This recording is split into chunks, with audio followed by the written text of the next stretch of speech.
No, sir. I've quit drinking. You've seen the error of your ways.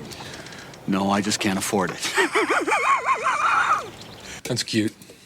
I remember when I had my first beer. Yes, sweetheart, I have a rare condition which requires me to drink one of those every 15 minutes, please. Yeah, well, give me a fucking drink. Move it, you little prick. I'm sorry, Bruce. These boys get that syrup in them. They get a little antsy in their pantsy. They just can't keep them under control. Cheers. Welcome back to Reels, Booze, and Bros, a.k.a. RB2. As always, I'm your host, Jay, co-host Brian here, and we have a real bro fan. This time it's Kev, not Shane. Do you feel as special as Shane does, Kev? I never feel special, so. And also, you can call me whatever you want. I don't care. It's like, oh, you want to call it host or whatever? It's like, I like being special. Well, other than that, how we doing, gentlemen? It's been a hot minute since we got together, so. I'm doing good. How are you? I'm doing well, thank you. A little traffic on there for you, Brian? Doing well. Yeah. No traffic coming down here from down the road. Kev got here before you when he had traffic, so. I was busy in a liquor store. Okay, fair enough. Being judged. It's a worthy endeavor. Yeah, being judged indeed. So, previous podcast was Scream. Kev, I know you want nothing to do with Scream, and it seems like Brian as well. Even though Brian picked the movie. So, what are your thoughts, Kev, on Scream? So I said I would pass on the episode because I was like, well, I don't want to be on the episode, just trash the movie the whole time. And then I'm listening to the episode. I was like, well, that's a bad move by me, I guess. I got poor intel on the point of the movie. No, I was like, I'm a big horror movie fan, and I was telling Brian, I'm pretty sure that's the first movie I actually drove to see because it came out literally like I think 2 weeks after I got my license, and I know I went to see it, so I probably drove myself to it. And even when it first came out, I was like, nah. Yeah, this isn't all that great. Frustrating. So yeah, you don't need three different people trashing the movie, I guess. So I'll just tap out. I don't think I trashed it. Well, it would have been like, yeah, I'm the only one out of us that didn't trash it. I could praise the soundtrack was great. I thought it really made the movie. It really did bring back the slasher stuff. They were stupid, but you look at it. They were high school kids not knowing what's going on, being put in a situation that's never happened to them before. And that's the point of all like the basic model for horror movies is it's always like teenage kids that are doing the dumbest stuff imaginable. We're like, what are they doing? That's right. Just so run. It fit right in. Yeah, like you would think, especially with some of the guys of the horror things, like you would just run, and the one, what's his face, Jamie Kennedy's character, was just quoting the horror. Was it Randy? Right? That's right, Randy. So I don't know. I liked it. I remember watching the 90s, still loved it, enjoyed it. And what I can't wait for is the Scream 2022. We'll see what that's all about. So that's very interesting. Yeah, I'll probably pass on that too. I'm out. I definitely saw the first two, and I imagine I saw the third one, but I don't even know what the fourth one is. Was it 4? Well, this is Scream 5. I'm pretty coming sure out, I saw all of them, and I don't really remember what any of them were. I know I saw 2. Yeah, 2 I saw. Like you guys mentioned, it's the mother that's the bad guy in that one.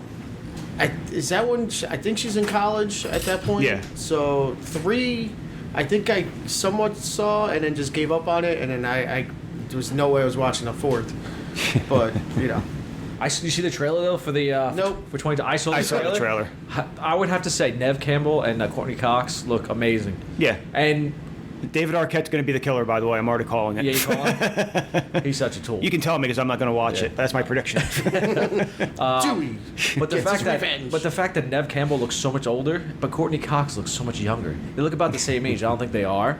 No, Courtney Cox is older than her. Yeah, she's older, but she looks... She's got to be at least 10 years older than her. Phenomenal. Good for her. Probably uses the cream for something from like Mary Kay or something. I don't know. Anyway, let's move on. Today's podcast will be talking about Beetlejuice. That's right, Beetlejuice. And let's not say his name because we don't want to make sure anything pops up. We'll have to get Beetlejuice. But before we go on that, let's go with the booze. I brought the booze today, as you can see on our booze cam right here. Let me point to that. Mason's here. It's called the Liquid Rapture. Who knew it was a hand model? Yeah.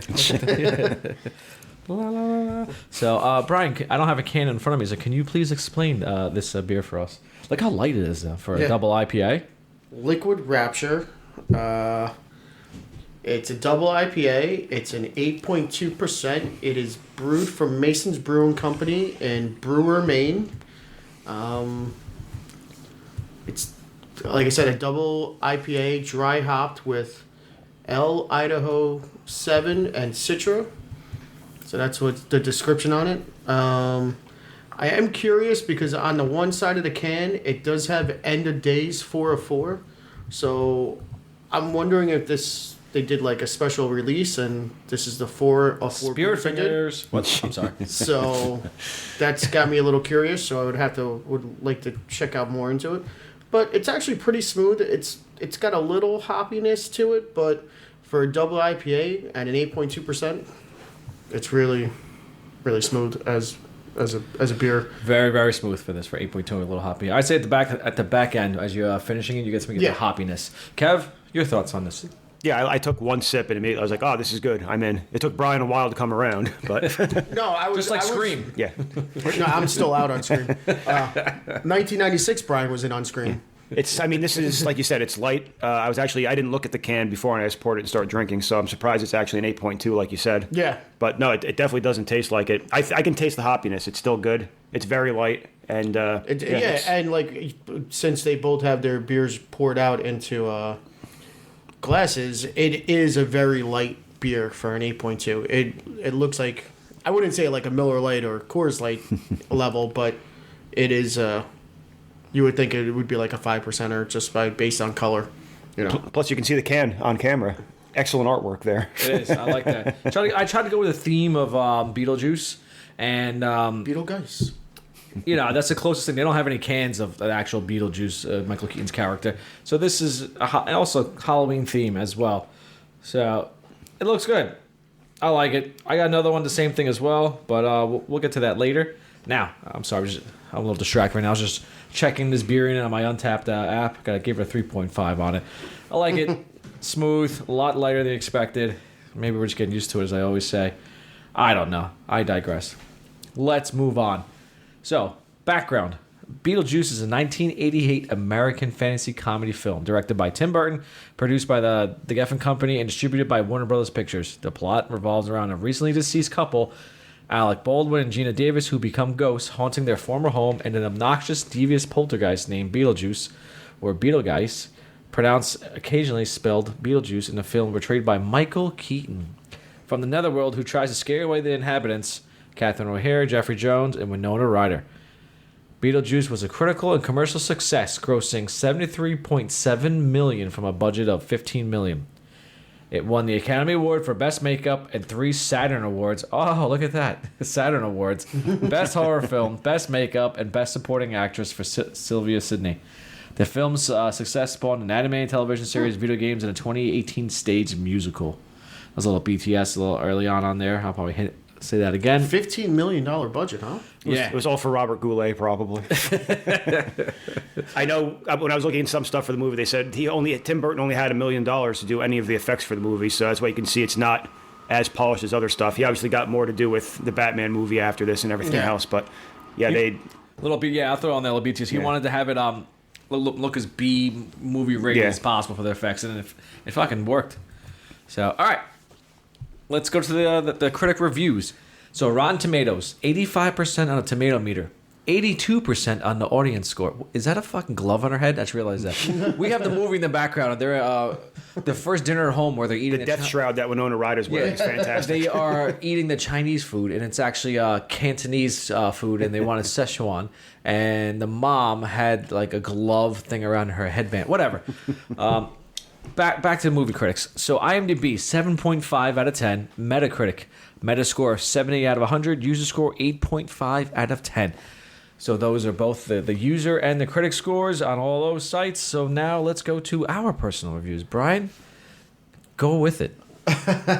I'd say I'm pretty much on par with most of those scores.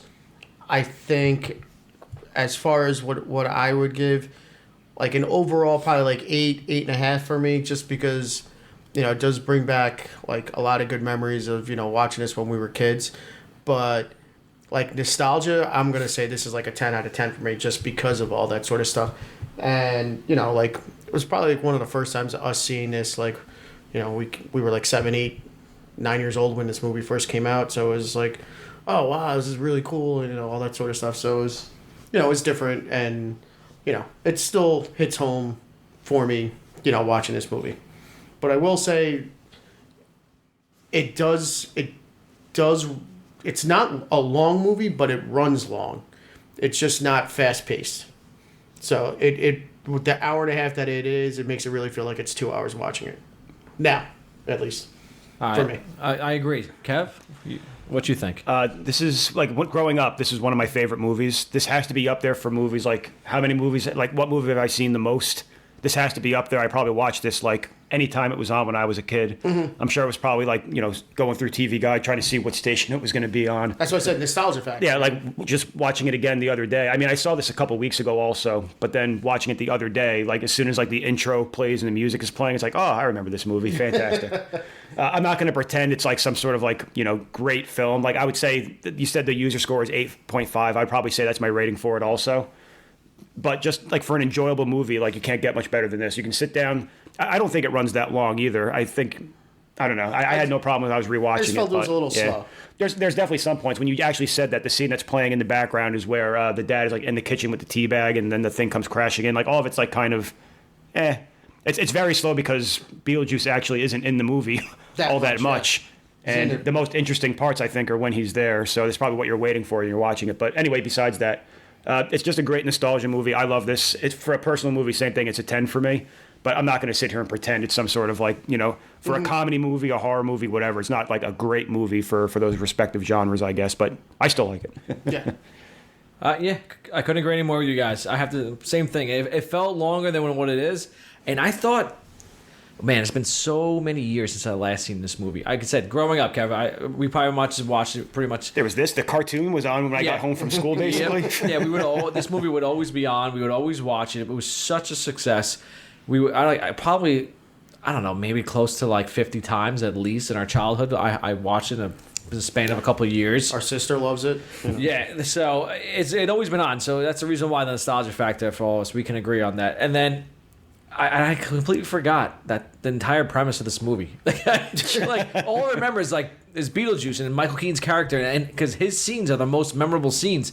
Everything else is just like put in the background. I do remember Winona Ryder. I'm like, I think she sucked about her being so like, oh, blah, life sucks. Like, the true, like, what is it? Like the emo kid before emo was even actually around. I myself am strange and unusual. Yes. So she's actually way ahead of her time. She'd be one of the cool the kids emo, now. or like, is she like emo goth-ish? Yeah. I can't really, she was like one of those. Yeah, she probably, did she start that movement? I have no idea. Well, I'm sure, no, she didn't start it, I'm sure. I know, but maybe we're the first person there in the movie that did it. Yeah, it's definitely like one of the first ones in the movie. I think you still had like, wasn't The Cure already out by now? They're like an emo band, kind of, basically. I think the genre still exists at that point. No. I'm just saying, like, that... For people actually adopting it into mainstream. Yeah, that personality Yeah. sort of stuff. So blah, but everything. She's just getting ready to kill herself. Yeah, I get, but like, yeah, but you really I want to be dead like you guys. I didn't like really believe that shit that was going on. So, other than that, yeah, nostalgia huge high on there. I'd give it like an 8-ish. I'm actually going a little lower than what it is because I wanted more Beetlejuice, but whatever. Alec Baldwin, you're a tool. That's all I gotta say about him. This is young, handsome Alec Baldwin. It is. Look at him. And like, yeah, what happened? He's so skinny. It's kind of the same voice, but he's still a tool. It's this, then it's Glengarry Glen Ross, and then it's old Alec Baldwin immediately. That's it. He just like ages so quick. So fat face. Alec Baldwin. Yeah, all I know him is like Saturday Night Live. Let's make fun of all these other people. So Alec Baldwin. Hollywood hit him hard. Yeah. All right, now moving on. Sweaty balls. Yeah, that was a great skit. Favorite I think scenes. he's wearing the same thing. It might be that. Probably, yeah. I think it was a blue shirt. I think he was wearing in sweaty balls. Anyway, so favorite scenes. Honestly, I like to go with this. The opening scene where they're like, movies don't do this so much anymore, where they show like the credits, the opening credits, and they're going over something. The aerial of the town. As you're watching the aerial of the town, you're seeing like, oh, this is a pretty small little quaint little town going on. Then you're like, holy shit. It was actually the models that he actually made, the smaller ones and built. I thought that was pretty cool. I don't know why. With the theme song going the whole time in the background. Yeah, it reminded me of kind of like Independence Day with like the models and stuff like that. But you actually get to see it. And as a kid, I always thought like that was cool as hell. I always wanted to build something like that and have like a cool little train going around or something like that. I don't fucking know. And then let me say right now, every scene Beetlejuice was in was great. But I want to harp on the first one, specifically the first meeting him in the commercial we just saw. He's just, the old TV pops on and just like, oh yeah, he starts doing like a cowboy routine. You're like, that's Beetlejuice. Like, what the fuck? Because it's so small. You're like, it's weird trying to figure out what's going on. And I love him when he goes in a strip club. Dante's Inferno. That's where we're hanging out. It's air conditioned. Yeah, that's right. I like that one. And then I have to go with the dinner dance scene. Of course. I forgot. Oh man, that's like Deo, right? That one. Yeah, they call it the Deo scene. And I like the final scene when Lydia comes home and pieces upon the house. Like, she comes home from school. Like the what is it? The Maitlands or the Matlins? The Maitlands have made peace with I forget their name. The new owners of the home, and they're doing another dance scene, and like it's all as good. So they Shake Shanor. Yeah, peace in the house. So those are my scenes. There weren't many scenes you get to choose from because, again, Beetlejuice, Michael Keaton was like the star of the movie. So, like, I don't know what else in between, because I said it's a slower movie. Some of the scenes were interesting, like when they go to like actual like the afterlife area. I don't know. It's like the DMV of the afterlife. That's like what I'm watching right now. It's pretty interesting and stuff like that. So the social help office. This is one of my scenes on here when they get there, but specifically when they meet their caseworker, Juno. And she's just like, she just runs the scene, and she's just got that like angry voice. And I love the fact that when she lights up the cigarette and the smoke comes out from her neck, and I was like, oh, fucking. Oh yeah, her yep. neck. But I just love how like they're all like, when they're dead, like the one guy comes by, he's like, how do I look? Looks like I was a little flat, huh? There's no mirrors on this side. Yeah. He's all run over. Like, the dad joke right there. That was great. I loved it. So, like, I thought that was good. Like I said, the same scenes that you have, I do. Like, Beetlejuice does steal, obviously, this movie, even though he's probably in for a total, like, 23 minutes. The dinner party is probably the best scene, just because it was just so unexpected, and how it just like everything goes. They're like, oh, they're just like, oh, this is so great, and they're like, bring them down. And then, yeah. And man, you thought they were running out and everything, and next year they're like, oh, we want to meet any her. second now. They're gonna be running out, and they're like, nope. And then one guy's like, I need more proof. And they're like, well, do you spontaneously break out into Harry Belafonte songs when you're having dinner? What are you doing? But I just, like, the whole dance itself was fucking perfect. And I'm not going to lie, when this scene comes on later, just watch Otho. He is the best. And his facial expressions. Oh, Yeah, grabs the ice bucket with the drum and everything. So good. But yeah, so I'll say that I do like both scenes that, like, Juno, every scene that Juno's in, which is like 3 of them, I think she's fantastic. So I will say that. And I will say at the end, the last scene like drags on for a while. So like, would you call it a final battle? Because it's really not a battle. You're talking about the wedding scene, right? Yeah, I would say the wedding part of that is the best part. Not the first part where he's like pitching the real estate deal. Beetlejuice gets rid of everyone else, and then it goes right to the wedding. I don't even like when they're getting like the exercising, the Matlins, and they're coming in and they're becoming old. I like when Beetlejuice then comes out. And so when Lydia goes to ask, basically once she gets Beetlejuice. Once she gets Beetlejuice, that next, it's showtime. That next like 7-8 minutes is gold. Like, I think that's fantastic. And Michael Keaton was just fucking all over the place. And then when he's like, let me speak for her. Like, that was just great. To this day, my favorite like sight gag in the movie is the fake fastball and then hitting Gina Davis in the mouth with the steel plate. Yeah. Even years later when I was like, oh, that's great. I wish I could do that. But yeah, so I would say those are my scenes in the movie that I enjoy. There we go. There he goes. Look, the mirrors are side. Fine, you look fine. Yeah. Fine, They can't even look at him. I've been feeling a little flat. So yeah, that's what I got. But one question that I bring up about this, I guess, based on this, when you die, is whatever you die in is what you got to wear for the rest of the time. Oh, I have questions about that. Like, why do they look fine and the receptionist has green skin? The woman that cut herself in half has blue skin. Well, they drowned, so I don't know. I don't know. I don't get it. That's a little BTS. We'll go on that. So Okay. the way how you died is the way how you're gonna be in the afterlife of whatever this is.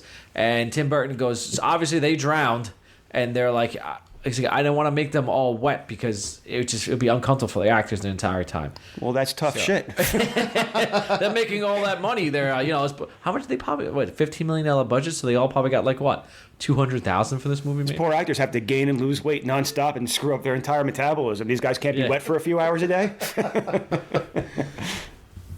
Whatever. Poor Christian Bale losing all that weight for nothing. So that's Brian. So you're done on that, or you want to? I think I'm done on my. Okay, Cav, your scenes. What you got? I had those as the major scenes, but some of the ones that I like also. The first scene when they're moving into the house and the Maitlands are trying to scare them, just because that's where you first see the visual effects. So Gina Davis is hanging in the closet. She rips her own face off. Yeah. Oh, yes. They do the thing in the study where they scream because they think it's because Gina Davis is holding Alec Baldwin's head. Yeah. But then it's because the other guy jumps out. It's like, don't touch this room. So I think that's basically the first time you see anything as far as special effects is at all in the film, I think, as far as I know. They have the Saturn scene, I guess, with the sandworm. That happens before when they first move back to. So the second thing, so I had that also, the entire sheet scene also, when Lydia first meets the ghost, because the wailing noises. Gross, I'm a child, for God's sake. Yes. So it's like, are you guys all gross under there? Yeah. But, so I had those. I don't have a lot more after that, but I will say the one scene that's actually right after that, because there's kind of a break in between the snake scene with Beetlejuice, where he takes over the rafter, he's the snake. Oh, that's when he scares the other people that came banister. to visit. Yeah, the banister. That's what. Yeah, the banister. He drops Jeffrey Jones from the top. Which, by the way, that's a fatal accident right there. He's not surviving that. What are we doing? Dropped him head first. Like I said, the rafter, like we're at like the Rock. Yeah, and then just one more, because we actually mentioned it in the program podcast. The entire football team scene in the office of Juno also. Oh yeah, that's Juno. Yeah. Coach, where's the bathroom? There is no bathroom. Get out of here. I don't think we survived that crash. Yeah, I love that. It's so easy. That was the guy who broke his leg. Yeah, right? Alvin Mack. Yeah, that's him. Yeah, that's right. Yep. What's football player? Always football Third player. football movie. Yeah. Just whenever he puts on the pads, you can't catch a break. Apparently. Oh God, yeah. Sucks. Yeah. Holy shit. Just realized that. Wow. Stone hands. Broken leg. Now dead in a bus crash. Was it broken? Well, this is the first. It had to have been broken. Yeah, this was first. This was first. And I think Necessary Roughness was second, then the program. I think so. Yeah. Because he looks a little bit bigger in the program. You look pretty big in this also. But yeah. You mean between the two? Yeah. Between Necessary Roughness and the program, yeah. Because he's a wide receiver in the Necessary Roughness, so he's got to run that 4.240. Yeah. All right, but no, those are the scenes I had. Again, I agree. Like any scene with Beetlejuice, you already talked about. I'm sure we'll talk about it more as we go through the podcast. And basically, like the last 20-ish minutes of the film, from the pitch, from what's going on until the Shake Senor, Jump in the Line, I think is actually the name of the song. But that whole thing. Yeah, where Liddy's up in there. Into the end credits with Beetlejuice in the reception room. She did do well in math. Did you do that? Nice work. You never did better than a C in science. Okay. All right. So we got that for favorite scenes. Now favorite quotes. Most of them, as Brian, before this podcast started, we talked about, there really wasn't a very quotable movie on here. I want to say everything Beetlejuice said was pretty much quotable on this that you enjoyed, but there's very few. I like the one where he goes, what is it? They're asking for his credentials. He's like, well, I attended Juilliard. I'm a graduate of the Harvard Business School. I travel quite extensively. I lived through the Black Plague and had a pretty good time during that. I've seen the X's about 167 times, and it keeps getting funnier every single time I see it. Not to mention the fact that you're talking to a dead guy. Now, what do you think? Think I'm qualified? So I love that. I don't know why I throw it in. Again, he goes, go ahead, make my millennium. Interesting what time we're in. And another Beetlejuice is, let's turn the juice and see what shakes loose. And we mentioned before, right before the last scene starts, it's showtime. That's another good one. And I would say for Lydia, stepmother. Anyway, you can't scare her. She's sleeping with Prince Valium tonight. At the time when I was younger, I'm like, what does that even fucking mean? Now you realize, oh, okay. You get Prince Valium again in Spaceballs, too. Very nice. And I got a final Beetlejuice quote was, that is why I don't do 2 shows a night anymore, babe. I won't. So, it's like tough to get for actual quotes going on. But I think one Kev just said before was, Coach, I don't think we survived that crash. Yeah. I know it's coming when that scene's happening, and I'm like, I'm not your coach. He survived. yeah, he survived. Oh, that's great. Nice. All right. So anyone else want to jump in with what they got to think? I really got not much to add or anything at all, just because, like I said, I think everything was from Beetlejuice. I don't think Alec Baldwin really had anything. He was just a nerd. He didn't. He was. He didn't really add much to this movie. say. Anybody else could have played that part. He didn't add much to this movie. I guess he was the somewhat good-looking guy. I don't know. Yeah, he was skinny at Alec Baldwin. So I guess. Kev, what you got? So I have quotes because I wrote them down. But like I said, I love this movie. So I was going through. There's not a lot I'll go over because some of them are probably just kind of stupid. But even when they first die, they're trying to figure out where they are. And Gina Davis like, if we were in heaven, there wouldn't be dust on everything. And she said they're trying to clean everything. And then the first thing with Jeffrey Jones when he walks into the house and he points to the kitchen, and he's like, "Look at that kitchen. You're finally going to be able to cook a decent meal." Yeah.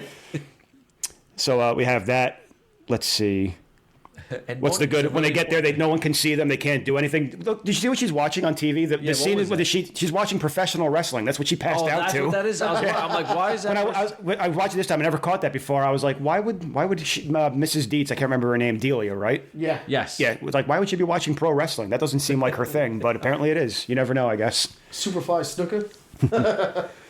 So they have that.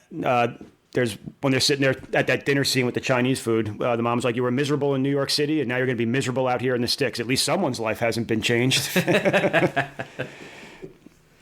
they're in the reception office, I thought it was interesting because, like I said, there's not a lot of quotes, but Gina Davis asks, "Is this what happens when you die?" And the receptionist goes, "No, this is what happens when you die. That is what happens when he dies, and that is what happens when they die." It's all very personal. Yeah. So you're talking before, we're trying to figure out why everyone looks different for the most part. It's just saying the whole thing. It's it's whatever happened to you, that's what it's going to be. And she says, "If I knew then what I knew now, I wouldn't have had my little accident." So with the risks. Slit her wrist. Which is, before we go on, the fat guy swallowed a fork, right? I thought it was like a bone. From a steak or something. It didn't look like, because it was. I noticed that too, but it looks like it sticks out at both ends. It's definitely sticking out, but it was like, what, you fat ass? Jesus, fucking chew. He probably didn't chew, just swallow. But she's blue. Yeah. No, well, the woman who cut herself in half is blue. The receptionist is green. That's what I said. That I don't get. But my guess is I'm not finding out I'm colorblind today, am I? My guess is she had to do it while she was in the bathtub. Right? Oh, so maybe, I have no idea. That would make sense. I don't know. I'm just saying. But if there's water involved, then how come they aren't green? That's all I'm trying to say.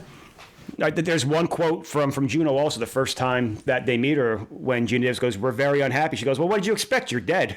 It's like, what do you think it's going to be all fun and games? You died. So you're stuck in your house. So maybe, and I'm just going to throw this out there. So maybe they technically died before they drowned. So when the car flips over, maybe they got knocked out. They just maybe snapped their necks. Yeah. Highly unlikely that both of them would do it. I'm sure it's possible. Were they wearing their seatbelts? I wasn't looking. I just told you earlier what the director wanted. So. Yeah, I know, but we're ignoring that. Authorial intent doesn't count. We don't care. We can analyze it as much as we want. That's right. This is our fucking podcast, and we'll tell you how we see. So I just have a couple more quotes. I don't want to bore you guys since it's not a quote over there. Keep going. No, so with the whole Sheets thing, the first thing when she hears the moan and she goes, "Oh, how can he stand that woman?" Just cut it out. I'm a child, for God's sakes. And then right afterwards, the couple is like, "You want to spend the next 125 years having breakfast with these people? Moan louder." Ooh.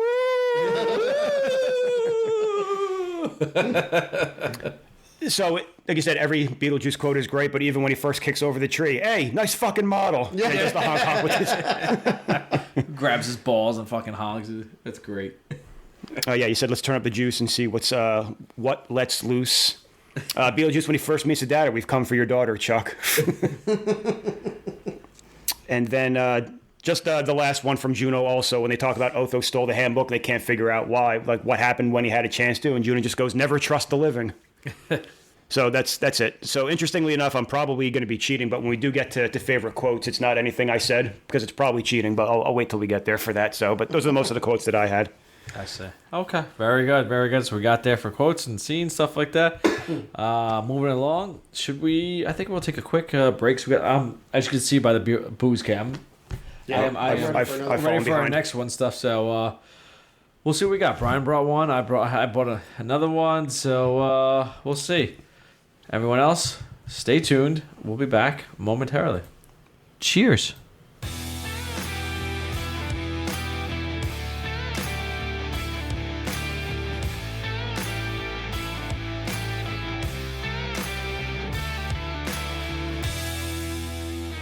Because if I tell you, you tell your friends are calling me on the horn all the time, I gotta show up at the shopping centers for openings and sign autographs and shit like that, and it makes my life a hell. Okay? A living hell. And we're back. RB2, Reels, Booze, and Bros. Now, let's finish the rest of this podcast. Who gives a shit about that opening up the can? Let's just go on. So sorry to interrupt. Yeah, so sorry to interrupt. How dare you? So a lot of guys in the chat just got just got silence for some of the stuff we can say. Our biggest question right here now is, why is she green? So if she supposedly, committed suicide, she slit her wrist and everything. So first of all, it's not across the highway; it's up and down the highway. Listen, she's dead, so it worked. Okay, fair enough. She hit arteries. Yep. Listen, let's give her a job well done. she accomplished what she set out to do. She was Miss Argentina. Miss Argentina, yeah. Why is she green? If she bled out and became green, I feel like it was a mermaid look that was going on with her, like dyed red hair, looked like Ariel from the. Oh yeah, maybe she killed herself at the beauty contest. Maybe she was dressed up for something. Maybe that's what it was. Maybe that was her. Maybe talent. the magician's assistant that cut herself in half or got cut in half was painted blue for that also. Well, yeah, obviously she didn't win. So that's what... Well, obviously, if she's dead, she didn't win. They probably had to stop the show, reschedule it for another day. I'm just saying, they probably didn't finish the show that day. She stole the sash because she didn't win, and just... This is how I'm going out. Well, no, she won, but she didn't have the crowns on there, everything. So, anyway... Let's move on. We'll figure it out. Maybe one of the guys from the chat. We need to look up the 1988 Miss Argentina results and see who won, what scandals might have happened that year. So when everyone comes back from the chat, who is no longer timed out for these words, I apologize. That's the auto mod. Just in case no one does any of this stuff. Can they still hear? Oh yeah, they can still hear. They just can't talk in the chat for what's going on. So moving on. Now for the movie awards. Best quote. I just have to say. It's saying Beetlejuice 3 times.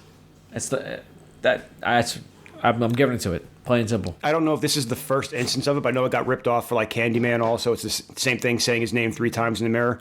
I'm sure there's probably other folklore about saying someone's name 3 times that it probably plays into, but it's the first thing I remember as a kid, so. Yeah, they did it in South Park. Biggie Smalls.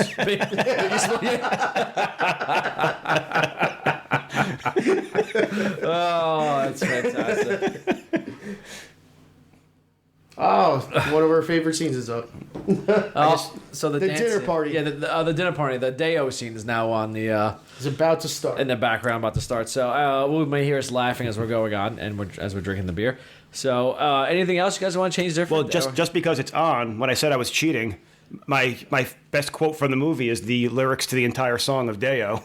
Oh, because okay. All right, I like it. Did any of us ever know this song before we saw this movie? Probably not. One fucking bit. How many people probably know most of, if not all, the lyrics to this song just from watching this movie? Probably. That is fucking awesome. So I'm saying the entire lyrics to this song is the best quote from the movie. Fuck, you sold me. Yeah, you sold me. I'm in. There you go. Either this, second place would be then jump in the line at the end also, probably. Like you said, there's not really there's a lot of kind of funny throwaway lines here and there. This isn't like a laugh out loud comedy like other ones we've done, so they don't really stand out. But people, they sure as hell remember this scene, and they remember this song. So that's what I'm going with. That's my for sure. best quote. This is like the first thing that you think of with this movie, so that's why like, wow, that's good, Kev. Damn. I have nothing to say because like, I have nothing I can say could top that. That's why I said I don't know if it's cheating or not, because I don't know if that's what means a quote from the movie. But that's what I think of when you think of lines from the movie. Yeah. It's this song. And they're speaking it, so I'm almost positive when I was a kid, like when you had like music class, we probably sang this goddamn song because of this. yeah. There we go. I don't want to talk about that anymore. I want to talk about this. And they sing the Deo She's song. got the one glove all the way up. Yep. To the right. Yeah. Let's just say, what is it? What's her face name? What's her name again? Catherine O'Hara. Catherine O'Hara. Or it's Delia Dietz. Delia right? Dietz. Her outfit choices are fucking way. Look at out Winona there. Ryder just dying laughing too. Yeah. I wonder if that's part of the script also. She's just Could be. I don't know. Yeah, Kev. yeah. Look at her. Look at the look on her face. I am like pretty much sold on that. If it's not Beetlejuice, then it's this. And look at that hair. How is it like she like glued? She's it got to the her streaks face? on the side of her The face. lightning Yeah. bolts. If I would love to do that with Love them. Ortho, great faces, picks it up. Otho, so good. Anyway, so moving on. I guess we got it. I guess that'll be the first time ever a song can be best quote in the movie. Sure, Deo. I'll give it to it. Now, best scene. Is it this one? Is this? I have something else. I have this. Even though I said this is the best quote, I have a different scene. I have this. All right, so Kev, what do you got? I have the last like 10-ish minutes. The basically the wedding scene with Beetlejuice. Yeah, that was because that's really the right only. there, but this is that's what I the remember. only part where you really see like what he's capable of. I mean, you saw the snake scene earlier, but Yes. that's where he's actually like interacting with people for the longest amount of time. And the movie is called Beetlejuice, and you're waiting this long to see what he can do. And that's where you really get it with everything he does, like saving the Maitlands first, doing his little Johnny Carson golf swing routine to knock him down. Oh, even before that, he does the inflatable test your strength thing. And if it depends on where you want to go from start to finish. But if you go all the way through there, you can also include the jump in the line scene, and then also the Beetlejuice in the reception room also. So I'm going like the last like 10-ish, 15 minutes, I guess. That's I would say is the best. This is obviously up there. I said it was my favorite quote from the movie was the song. All right, so I could agree with you on that. So I will say that is the best scene, the wedding part of that final 10 minutes of the movie. Fantastic. I think what we just saw, the dinner party, is the most memorable scene. Yeah, 100%. So like I think that's the first thing you think of this movie. Like just people, like you said, people know that song because of this movie. So like I think we could put that as like that's the memorable scene, and I think for me and for what you're saying is the wedding scene itself is probably the best scene in the movie because like you said, it shows like what Beetlejuice is finally capable of. They give you hints of everything throughout the movie and then all of a sudden you just like he's at the carnival, step right up, and he does all this stuff, and it was Step right up, test your strength. Yeah. So like I said, he does the whole like impersonation thing, and it was. He does the voice throw with Lydia again. Yes, That's where I love this man of mine. I label that as the Beetlejuice Unleashed at the end. That's what I would have to go with that. But yeah, Brian, I agree. The most memorable scene is that the Deo dinner party. When you think of that song, in this movie, it's like synonymous. that band should be thanking Beetlejuice. I think for this. Harry Belafonte has a good living. He's fine. He's every song in the soundtrack, too, that's not Danny Elfman. I didn't realize that at first, because even in the beginning, there's some other song that's playing when they're exchanging gifts in the attic. I don't know what that song is, but it's him also when I checked. Oh, yeah? When I was looking. So he has 4 or 5 songs in the movie. They're all his. Okay, so he's doing pretty well then. Well, he's probably dead by now, Some, but he was doing okay. for a time, he was doing really well. The residuals from this movie. I guess most memorable is gonna have to be a category now. So. Kind of, it seems like we're throwing out in the past couple. Nope, movies. sorry. He's have. still alive, not dead. Sorry. Okay. So did we just create like a new category here? Most memorable scene? So we're trying to go with right there? 94 years old. Good for him. Wow. Wow. Holy shit. God bless him. Our Twitch chat. Excuse me. I'm feeling it, boys. Those 8%ers are kicking in. We're not talking about earthquakes. Yeah. Or are we? So in the chat from Twitch is saying the best scene is when he converts the building into a whorehouse. If you remember Jay Weezy, that was the what's her face? The old woman. What was her name again? Juno. Juno was the one that said, The whorehouse was my idea. thank you, Kev. And he is saying, and he, Dante's Inferno. That's what it was. Air conditioned. Live girls. and yeah, it was great. And best, and they're saying Deo's best karaoke song of all time. Tree Kicker just got kicked. Just got fucking Dave. You just got silenced again. I don't know what you said, but send me a text so we know what's going on. Sorry, the auto mod. Yeah, so I think Beetlejuice has now recreated a new scene. Most memorable scene that's going on in the entire Well, movie. I think it's been building, and we've been saying it. It has. So, like, I think this is finally like this put it over the top because Kev just does bring up a good point with like the end is really the best part of the movie, but the most like the If you one ask thing- someone what's the first thing you think of when you think of the movie Beetlejuice, it's probably the Deo song and a dance. Yeah, exactly. So that's why it's got to be. It's like you'll think of Beetlejuice what it looks like, but then you'll think, oh, that's when he does the song. Yeah. So that's what I remember when I thought of it. Then I realized, wait a minute, Beetlejuice had nothing to do with that fucking song and that scene. Like he was barely in the fucking movie. Yeah. So That's what I was surprised rewatching is how little he's actually in the movie. Again, It's got to be. It's got to be less than 20 25 minutes. Yeah. so what we got? 20? 20, 25 minutes, 25 somewhere in minutes. there, Okay, yeah. 25, and that's a high end. Yeah. Okay. Got it. That's what I'm All saying. right. All right. The Randy Watson Award. Best character. Oof. Who wants to who wants to go first? What do you guys think about that? So when the chat, I just got a text from one of our guys in the chat, so verbatim. There's no reason why Miss Argentina is green. It is presumed she did it to herself after losing the 1939 contest. That's what they stopped you for? Oh, my bad. So, anyway.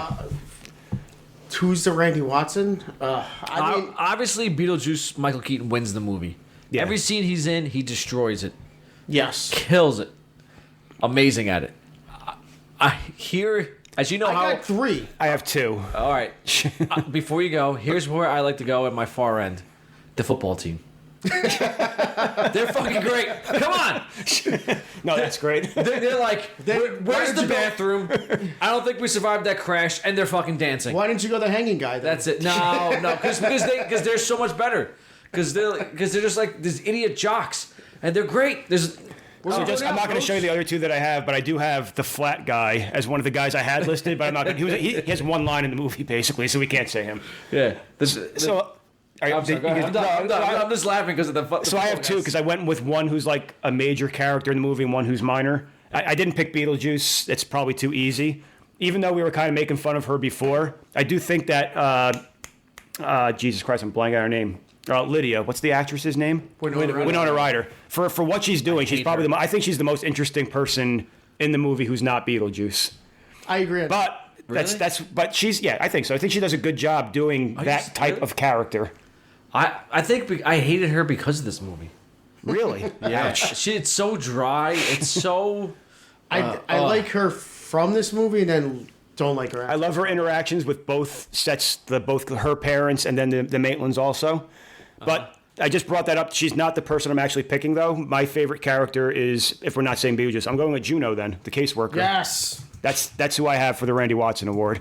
All right. We're so, very unhappy. What did you expect? You're dead. I'm not your coach. He survived. She just, and that's why I said I'm gonna lean towards Juno, just because she just does not give a shit, and she just goes full on like you're dead. That's it. Like she tells the truth and doesn't give a fuck. Because So she's been through this like a millennia, and she's tired of that shit. But I think that's fantastic. She's only in the movie like 7 minutes, and she kills it every time she's on there. My other 2 choices are Otho, because he's just the way he like reacts and acts to everything like in there. He's just like his facial expressions and just like I still want to know why he comes in through the window in the first scene. We don't get an explanation. No, because they say it's something like in the. I think but he crawls in. The father says it's bad luck. It's not him saying it. It's the father saying it. It's bad luck coming through the front door or something like that. No, but I think the father's the one that says someone it's bad said luck. it, but they like briefly explained it. I thought Otho said it himself. Yeah, I thought he was huffing and puffing. He's climbing through the window. I couldn't figure it out.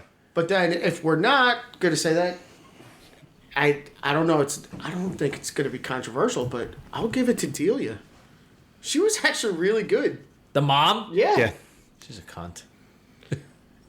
Well, I mean, I have her as part of my couple for the worst character. I actually like her in this movie. No, she's great, but if we're talking about the character, not a huge fan. Okay. Although she did have one great quote when they first move in when she's trying to convince the husband to let her do whatever she wants. If you don't let me have this house. Yes. I will go insane and I will take you with me. Yeah. All right. Everything but this room. Yeah. I'd be like, sure. Yeah. Of course. Here's the football team. Yeah. I love the fucking football team. But I thought she was good, and that's Kevin McAllister's mom. And for Tim Burton, that's yeah. for Tim Burton movie, she's the voice of Sally in The Nightmare Before Christmas. Is she? Yep. Oh yeah, that's right. So the chat saying also through text messages, everyone's being silenced in the chat. Goes they can't talk about people dying nonstop, I guess. So apparently the words far pig or a no go. Fat pig probably saying. Best character is Alec Baldwin. How do you still have a career after calling your daughter a fat pig on voicemail? And that's what someone got timed out for. Yes. I don't know how that happened. But yeah, I'm watching it though. And then I'm not your coach. He survived. What else? so let's see. Tree Kicker is saying Beetlejuice is in the movie for around 17 minutes going on. No, there you go. Well, that's his prediction. I actually have. Oh, okay. You have it? Look at this guy. I do. It's a little BTS going on. So, all right, I'm lost. I forgot who we said. We're going Juno. I like her. We're doing best character. Best character. Best character. Well, Randy Watson. I'm doing Juno. She's not in the movie much, but when she is, she kills. She's good. She does. She does. That. All right. You know what? We'll give it to her. Now, worst character, Adrian Balboa. Brian. Otho, the fat fuck. Well, so it's funny. He brought up Otho and the mother as two of his favorites. So you have Otho as the worst. That's all I got. And I have the parents, the Dietzes, as a couple as the worst character. Yeah. The father is like fucking oblivious. He just like. Well, at the end of the movie, it's obvious the parents don't give a shit about their daughter. Yeah, now they let the Maitlands just fucking raise her then. Yeah. The father's in the study. What's the whole point? He says, I want to be out here and not care about anything. He's just sitting there going through his magazines. Looks like Delia. He makes the joke early on about, oh, good, you'll be sculpting. Good, you'll be very time consumed. Then we don't have to worry about you. Yeah. And what's the wife doing? She's sculpting. Neither of them care about their daughter. The daughter's being raised by ghosts, for Christ's sake. Yeah. She must have been phenomenal. And just going to point it out because I'm sure this isn't something that people don't know. Jeffrey Jones, pervert, busted for child pornography, so he automatically sucks. So there you go. Oh, all right, well. Automatically the worst character in the movie, even if it's not his character, it's the person playing it. So all right, well then. That's why it came out. Everyone thinks of him as the principal from Ferris Bueller's Day Off, and he got busted for child porn. So he's automatically the worst character in every movie he's in. Oh yeah, I did not know that. So yeah, all right. So then he's just a shitty fucking human being. In every movie, he's basically a shithead. In most of the movies that I can think of, it's this Ferris Bueller, and he's the king in Amadeus, who sucks also. I can't think of other stuff he's in, but that's all you need. He's a shithead. He deserves the fucking whatever he gets. Piece of shit. Anyway, that's so. Brian, what's your nominee for worst character? Well, after that news, I'm on board with the. All right, the dad, Jeffrey Jones. Him and his little coupons falling out of his magazines. Oh my god. Special category. Shittiest person in the movie. Yeah. There we go. That's him. And I had this as a scene too. Where they transform. When they're doing what they have to do to scare the Dietzes. Yes. So the husband puts the hand through his face and his eyes on his fingers, and the wife rips her mouth open, basically. Again, and all these special effects just have Tim Burton movie written all over it going forward. Yeah, of course. Yeah, they saw us like the night before Christmas, and It feels like Corpse Bride. Even his first movie before this is Pee-wee's Big Adventure, too. Oh, That's his first movie. yes. I remember that. So that's all the weird special effects. Very nice. Okay, moving on. All right, a little BTS. So, this is Michael Keaton's favorite film of his own he's ever done. Wow. Yeah, That's impressive. I know. So, he also ad-libbed about 90% of his lines. According to Michael Keaton, the Beetlejuice character was described to him by director Tim Burton as having lived in every time period but no time period. Keaton uses as the jumping off point to create the character with such features as shock hairdo, mold makeup, and large teeth. He said that when he first showed up to the set as Beetlejuice, the crew was chanting, "Juice, juice, juice." The juice is loose. That's where I got the line from. This guy Keaton decided for the role.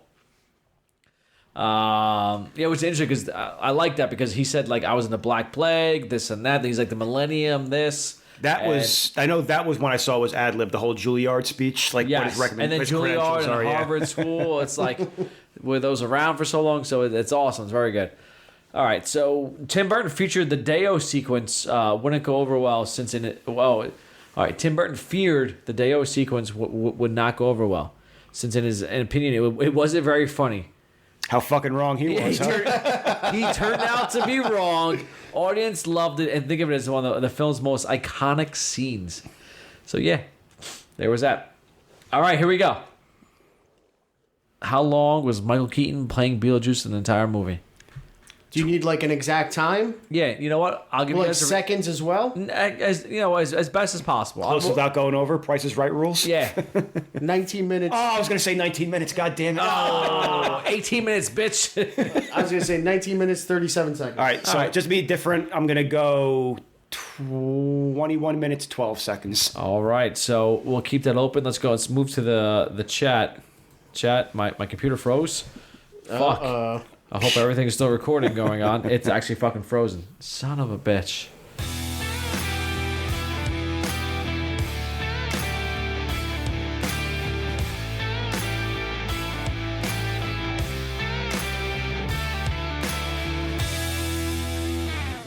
Back to how much time Beetlejuice was actually in the movie.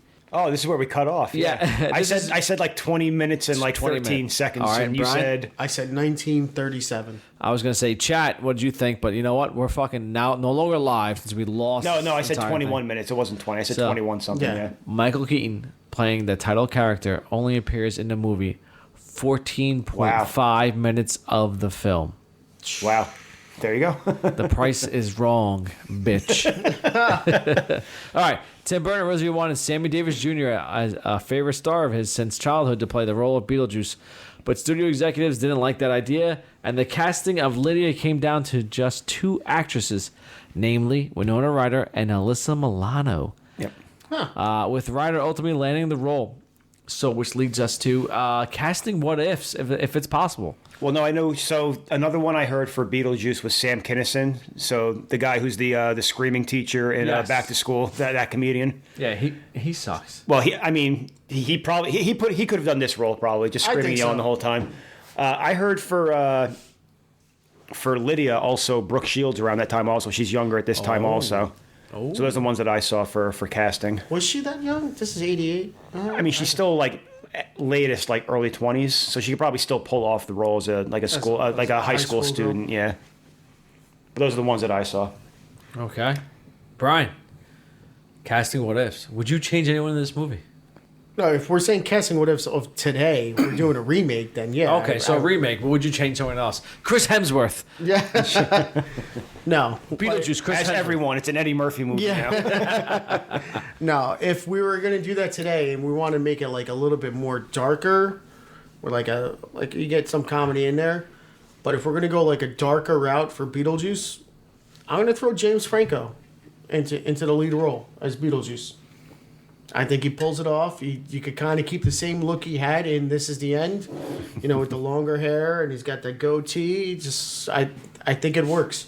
He's just got a weird look to him, and you throw like that sort of makeup on him, I think he pulls it off.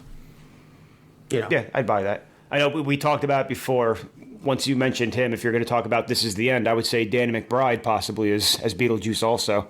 I think it's more comical at that point. That's a more comedic route. Yeah. But if we're gonna go like an R-rated movie, I think it would be, and I feel like in today's day and age, like I feel like you kind of have to make it an R-rated movie. Yeah. I think just you could get away with a little more special effects. You don't have to go overboard with killings and stuff like that. More so much language and stuff like that. I think Franco would be a solid choice. I haven't really thought about the rest of the characters, but Okay, so I guess moving on. Okay, so Well, can I just do just for BTS real quick? yes, go ahead, please. There's a scene. The movie originally was supposed to be like a lot darker. Apparently, it was Yes. supposed to be like more violent too. Oh. There's a scene early on where Gina Davis mentions when they first get back to the house. Adam asks, "How's your arm?" And she's kind of like, "It's still a little cold for some reason." Apparently, in the initial car crash scene, like they actually showed her like breaking her arm, and that's why she couldn't swim, basically. So when they get into the house and the arm, that's why he asked the question, because that's something that happened in the crash. So it's supposed to be a lot darker. Like, I don't want to say more gruesome, but there's supposed to be like more like violence at the first draft of the movie from what I saw. You are right. It was so much more gruesome. It was a rated R film. Yeah. And it was insane. I started reading some of the shit they were doing, like the fact like they had like a gruesome death, the Maitlands, of what's going on. As you see them literally In the drowning car, and stuff drowning, in yeah. the car. And they were supposed to be wet throughout the entire film through there, and it was just like, and then Beetlejuice is like way more dark, like actually like That's like why it would hurts them, work in stuff like- today's so- day and age, where you could. And there was another one. It's actually a quote that comes up where Otho makes the joke at the dinner party. It's like, what you say about people that killed themselves? It's like they become civil servants in the afterlife. All the people that work in that office were all suicides. Yes, The receptionist cut her wrists. Juno slit her throat. The one guy, they show one guy when the football team is there. There's one guy hanging that's like swinging around the office when it's going around. Mm-hmm. And the guy who's flat, supposedly like jumped in front of a truck and got hit in traffic.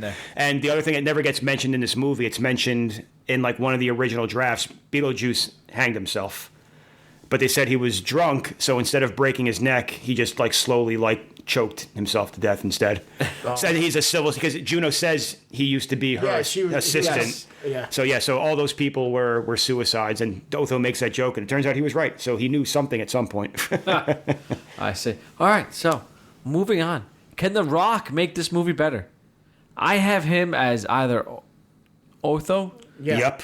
or one of the football players. I had him as Otho. 100%. Otho, without a doubt. Yeah. This Okay, movie good. is so much Okay. better if The Rock is Otho. Yeah. That was the first thing I thought. And have him lead the, Interior design. He has the Otho in this movie is a fat guy, but he still has like the same like build and kind of mannerisms. I could when I was watching this, I was like 100% The Rock is Otho. Oh, yeah. It makes perfect sense. you know what? I don't know if you give him the same hair, but It's close enough. He can figure it out. Something weird. he doesn't going have to on. have to. He just be bald. He'd be Yeah, fine. it doesn't matter what's going on. Because he could pull this off and he would make it great. Yeah. And if it wasn't The Rock, maybe Jack Black. Well, if we're gonna go wrestlers, we just put John Cena in there instead. I can see John Cena as Otho. I would love to have Jack Black in there as Otho. So, all right. I can't believe this. The first time we all agreed on fucking The Rock being Otho. If you guys weren't gonna go with that, I was gonna say if you want to have him just be like a quick comic relief thing, then he's the flat guy. The flat guy? Yeah. Or a miniature version of him is the priest at the wedding. The little short guy. That'd be pretty That's funny. Kevin actually. Hart. Yeah. Oh, fantastic. All right. So should there be a sequel franchise TV series? So there was plans for a sequel, but it never happened. Obviously, there was a cartoon show. There was video games, and there was also a stage musical. I haven't seen the TV show in so long, the animated one. Yeah. But I remember it like came on like at 3:00 when you got home from school. I watched it like every day. It was like on. It was I great. remember that exactly. It was great. So so there were I remember Winona Ryder and Michael Keaton signed on for the next one, and then Tim Burton was like, I don't feel like doing it, so he went on to do Batman and these other. Two Batman. He did okay for himself, I guess. He's like, it didn't come together, but I'll do It's something still else. apparently it's still in like development hell. Like they keep bringing up it's going to get remade eventually, and just never happens. Nah, just keep it where it's at. All right. I think you can remake this movie, but I think it just don't let it be Tim Burton now. Like I think it needs to be Well, like Rob Zombie. no. I think just give it a different like voice. You know, like someone else. John Favreau. Everything he touches is gold. Or you could, if it's a Tim Burton movie, let him do it as like a claymation style. I'm sure like he probably would have loved to have been able to do this movie with some of the stuff he has that he used later on. I'm pretty sure the Sandworm was claymation. Yeah, I know it was, but I'm saying have it be the whole movie, though. That's what I'm saying. He probably liked it for that and everything else he did. The snake, I'm sure, was like that also. Oh, that's great. So if he was to do this for the sequel, that's probably the route he would go. Just have the whole thing be like Nightmare Before Christmas, Corpse Bride, stuff like that. Yeah, I don't know. I don't think you do it. Brian's not all about that claymation bullshit. Whatever. No, it's not that I don't like it. I don't appreciate it, but it's just I can't see it being a sequel to this. You know, like I think you still have to be live action. I think you just need a different voice. I think it was called Beetlejuice Goes to Hawaii, or something like that. Oh no! It was The like sequel. Beetlejuice Goes Hawaiian or something like that. Yeah, yes, which I don't something. even know what the premise of the movie Yeah, I would don't be. know. I'm thinking he's in Hawaii. Anyway, so let's move on. Finish it. Final thoughts, ladies and gentlemen. Real bros. What we got? Brian, final thoughts. Like I said earlier, this movie on a nostalgia feeling is a 10 out of 10. You know, it's something we watched growing up, you know, on a regular basis. It's still good to this day. I think Michael Keaton is fantastic in this movie. You know, Winona Ryder becomes kind of a breakout star after this. And, you know, like the movie has its moments. Like we said, the Deo scene is probably one of the most memorable scenes in any movie. Any movie, like just out of nowhere. Like, so it's good. I'll watch it if it's on. Like realistically, we're obviously in October, so we're obviously doing this for Halloween. So it is on all the time in October. So I'm gonna watch it a couple times this month. So this is what happens. You know, solid movie. Love Michael Keaton. I can't believe he was only in it for fucking 14 minutes, but you know, I thought it was a little bit longer than that. But hey, whatever. I'm a fan. I'm a fan. All right, we got it. Nostalgia. Kev, nostalgia for you too? Yeah, for me, like, Obviously. I'm telling you, this is one of the movies I saw a lot when I was a kid. I can't tell you how many times I've probably seen this movie. I'm not going to pretend, like I said, we talked before, I'm not going to pretend it's some sort of like cinematic masterpiece the way it was done or how people think about it. But I don't care because I love this movie. It's one of my favorite movies. I'll watch it whenever it's on. Like I said, even before we're talking about it now, I was at my parents' house and it was on TV. It was like, oh, we're going to sit here and watch this then because it's fucking Beetlejuice and it rules. So I love this movie. Again, I said it's like an 8.5. I'm not going to pretend it's great. But for me personally, I'll say it's a 10. I love this movie. I am stunned that Michael Keaton said it's his favorite role, basically. But you know what? It makes me even appreciate it even more then because I love this movie too. So I thought the other guys would be his favorite role, but you know what? I guess not. Don't go chasing waterfalls. You have to creep. The fact that his next movie is probably his biggest movie. Batman, of all time. Yeah. And then the fact that he always says when he was fighting a little BTS for fucking Spider-Man, he kept when he was the Vulture, he kept saying, "I'm Batman. I'm Batman." Before scenes. Sorry, yeah. his actual best movie is Johnny Dangerously, but we won't have to talk about that then. All right. So for my Mr. Mom. my Mr. final Mom's good thoughts, too. You fed a baby chili? Multiplicity. nostalgia. That's all I got for this final thoughts. Great movie. Always watch it. Michael Keaton, we love you. Beetlejuice, you're the greatest. And that's it for this episode of Beetlejuice. Thank you for tuning in. Thank you for joining us on this Twitch, even though we fucking just died in the middle of it, and we didn't bother going back online just to finish this podcast. Thank you, though, for tuning in on Twitch for about, 90% of the podcast. We hope you enjoyed as much as we do. Are we going to do an over-under for the percentage of the podcast people we're on now? I'm going to go 79%. 79. So, yes, thank you for having us review and drink to this. And our next episode will be coming up on, honestly, it's coming up on a year. It's a year we have been established. Reels, Booze, and Bros, RB2. We are coming up on a year. Our first podcast was Ghostbusters. So, you know what? To celebrate it, we're going to do Ghostbusters 2. And I am also holding a contest, ladies and gentlemen. Probably a gift card to Amazon for $25. A huge $25 to there. You know what? Whatever. Just tell everyone you grab your movie, a couple other stuff, maybe some nice little like knives or like some. You can buy a forks or toaster. something. It's the best present you ever toaster. got. Listen, there's some fucking stuff underneath that's like under $25 on Amazon. You need to have. You'll have it there. Trust me.